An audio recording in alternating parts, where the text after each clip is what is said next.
Um tipo de jogo de luta precisa ter uma história em prol da identidade, não apenas para os personagens, mas para o próprio mundo. Quem são esses personagens e por que eles estão brigando? Porque eles sempre estão brigando, e de novo, e de novo, e de novo. Claro que na época em que o jogo foi lançado, a galera não estava nem aí para o enredo da história.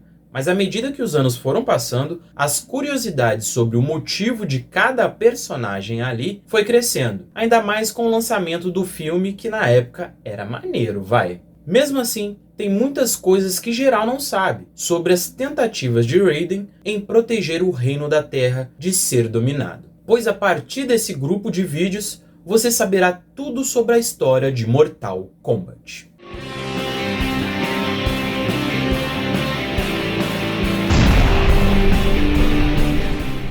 Salve, salve galera, beleza?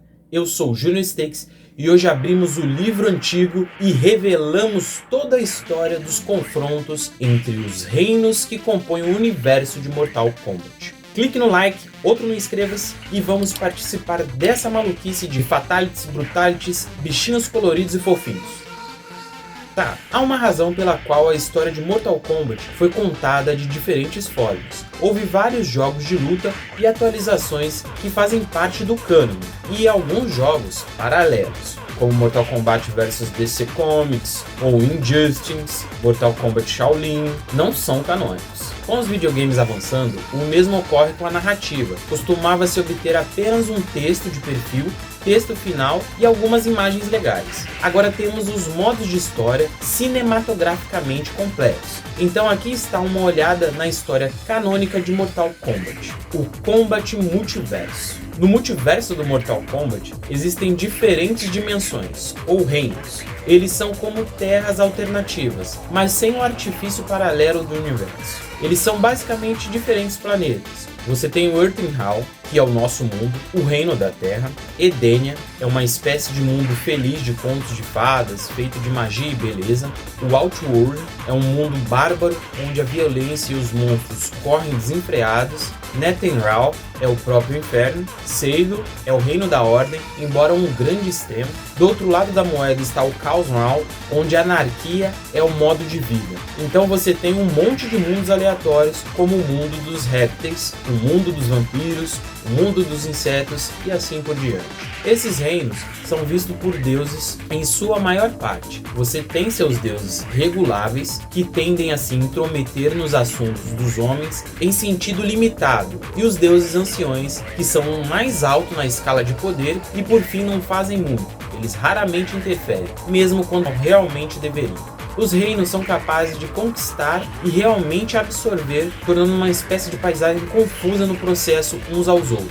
Para manter as coisas civilizadas, os deuses anciões elaboraram um livro de regras. Conquistar e mesclar só pode ser feito invocando um Mortal Kombat. A cada geração haverá um torneio de luta. Quem ganhar perde a capacidade de envelhecer até o próximo torneio. Se o domínio invasor puder vencer 10 torneios consecutivos, ele terá o direito de assumir o reino. Falando em falta de envelhecimento, os personagens da maioria dos outros reinos têm uma expectativa de vida incrivelmente longa e vivem por milhares e milhares de anos. Senta que lá vem história.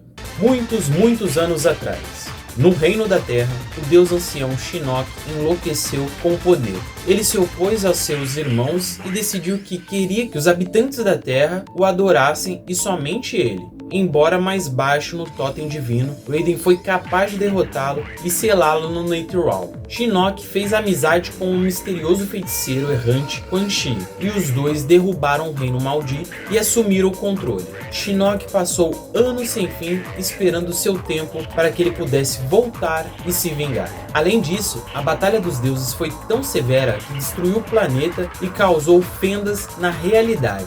Os Saurianos, uma raça de pessoas que evoluíram dos dinossauros, isso é, os répteis, escaparam por portais para encontrar um lar mais seguro no mundo de Zaterra. Você provavelmente poderia imaginar que a birra de Shinnok foi o que matou os dinossauros? Em Edenia, o deus e protetor Argus teve visões de uma enorme batalha que um dia causaria o Armagedon por toda a realidade. Ele e sua esposa feiticeira Dahlia criaram um plano para colocar seus filhos Taven e Dagon em hibernação para que um dia eles acordassem, participassem de uma corrida para reunir armas especiais, matar um elemental do fogo chamado Blazer e isso de alguma forma anular magicamente as habilidades de todos os guerreiros na referida gigantesca batalha. O filho vencedor tomaria o lugar de Argus como protetor de Edenia. Olha a salada!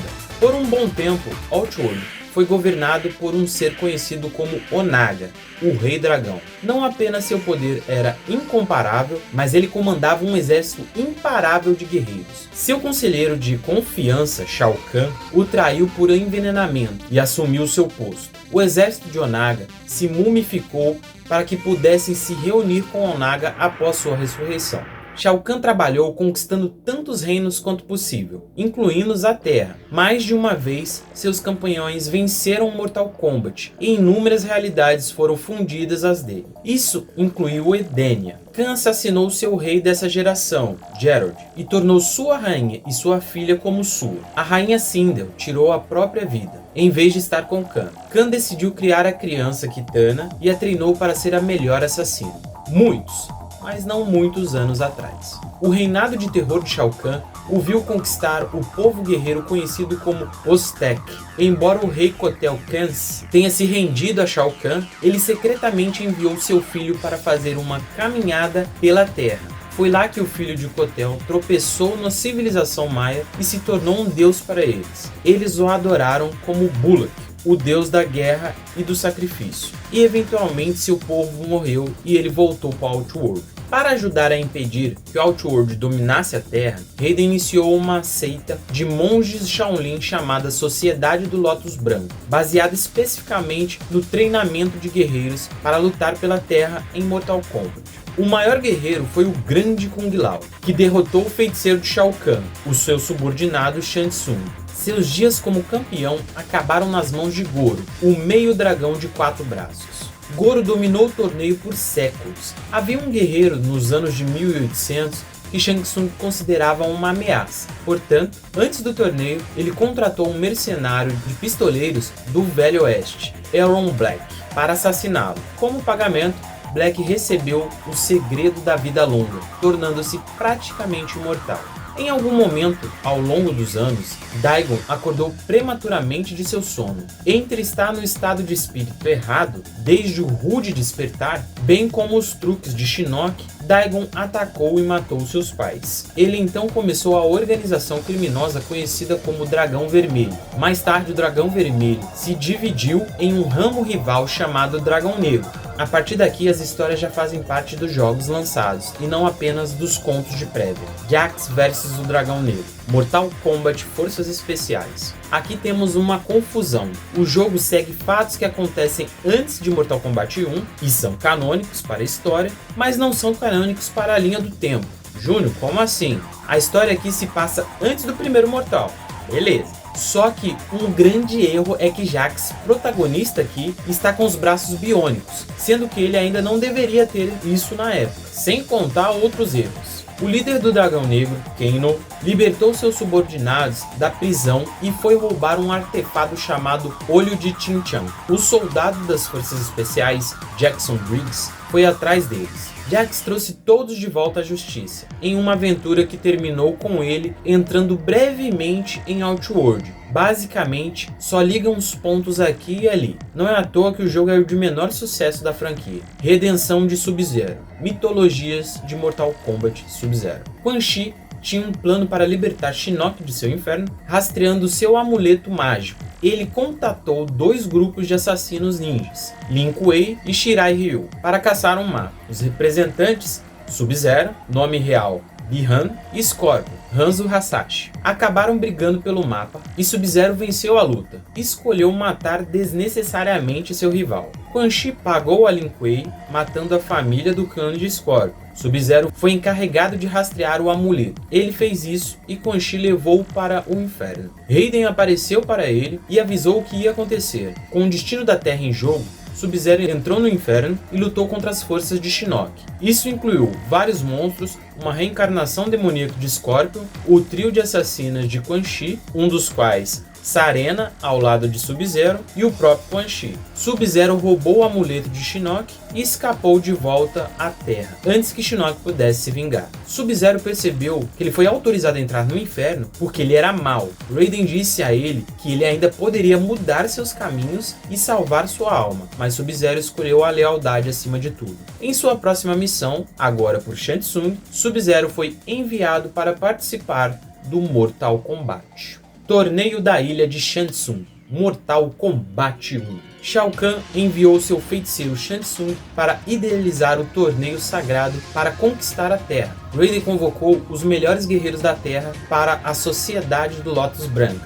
sociedade que definiria um guerreiro a cada 500 anos para defender o reino da Terra no torneio. O grande Kung Lao foi o escolhido e derrotou Shang Tsung e se tornou o grande campeão, mas eles foram campeões somente por uma geração, pois Shang Tsung tinha uma nova arma, o Shokan Goro, que matou o grande Kung Lao e ganhou o torneio por 9 gerações das 10 seguidas que eram necessárias para unir o reino. Então estávamos prestes a acontecer o último torneio para a Terra ser conquistada. Uns anos depois, um novo torneio foi organizado por Shang Tsung. Sendo assim, o monge Shaolin Liu Kang foi escolhido pela Sociedade Lótus Branco para participar do torneio e proteger o plano da Terra. Durante o torneio, ele se uniu ao superstar dos filmes de ação Johnny Cage e Sonya Blade, membro das Forças Especiais Americanas. Cage entrou no Mortal Kombat para provar ao mundo que suas habilidades não são efeitos especiais, e Sonya, por sua vez, acabou participando do torneio por acidente, quando perseguia um perigoso criminoso conhecido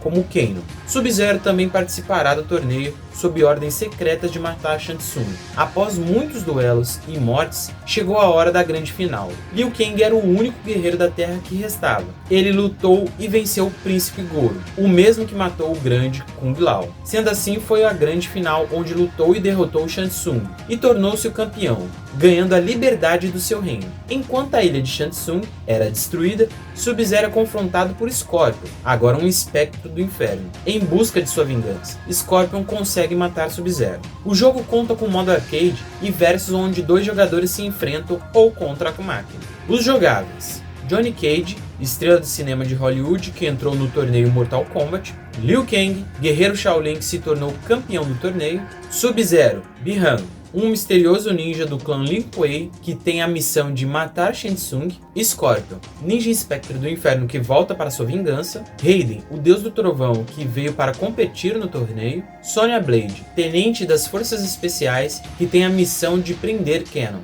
Kanon, líder do Black Dragon, que entrou no torneio por seus interesses. Temos como subchefe o Goro, um Shokan invicto que derrotou o grande Kung Lao há 500 anos atrás, e como chefe o próprio Shang Tsung, feiticeiro de Outworld, que organiza o torneio a mando de seu mestre. Jogadores não jogáveis: Reptile, um personagem secreto, pode se jogar contra ele. E temos os rumores do personagem Ermac, que foi uma paleta vermelha de Scorpion. Devido ao famoso erro macro, pensava-se que estaria presente neste jogo como um personagem secreto. Foi introduzido mais tarde em Mortal Kombat 3, inicialmente como um personagem secreto devido a este fato. Curiosidades: na seção de arquivos da versão arcade de Mortal Kombat, um item chamado Ermac, a abreviação de macro de erro, foi listado ao lado das batalhas contra Reptile. Isso começou os boatos sobre a existência de um outro ninja vermelho chamado Ermac.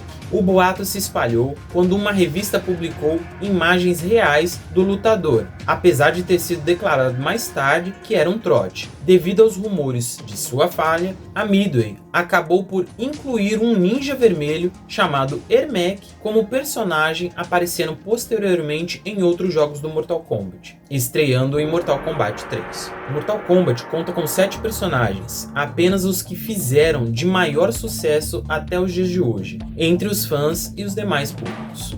Várias cabeças de pessoas que trabalhavam na Midway podem ser vistas em alguns cenários do jogo. Johnny Cage deu a entender ser uma homenagem a Jean-Claude Van Damme, que deveria ser um personagem principal de um jogo que estava na cabeça da empresa. Reptile aparece em algumas ocasiões antes da luta. Goro aparece no início do jogo batendo na logo da Acclaim. O vídeo ficou longo e eu só falei o início da história e o que aconteceu até o final de Mortal Kombat 1. No próximo vídeo, vamos falar das histórias sequenciais dessa franquia enorme que deixou e ainda deixa os fãs malucos. Mais uma vez, peço o seu like, sua inscrição e siga nas redes sociais. Fiquem ligados no canal e até a próxima. Então é isso, vou ficando por aqui, um forte abraço, valeu, fui!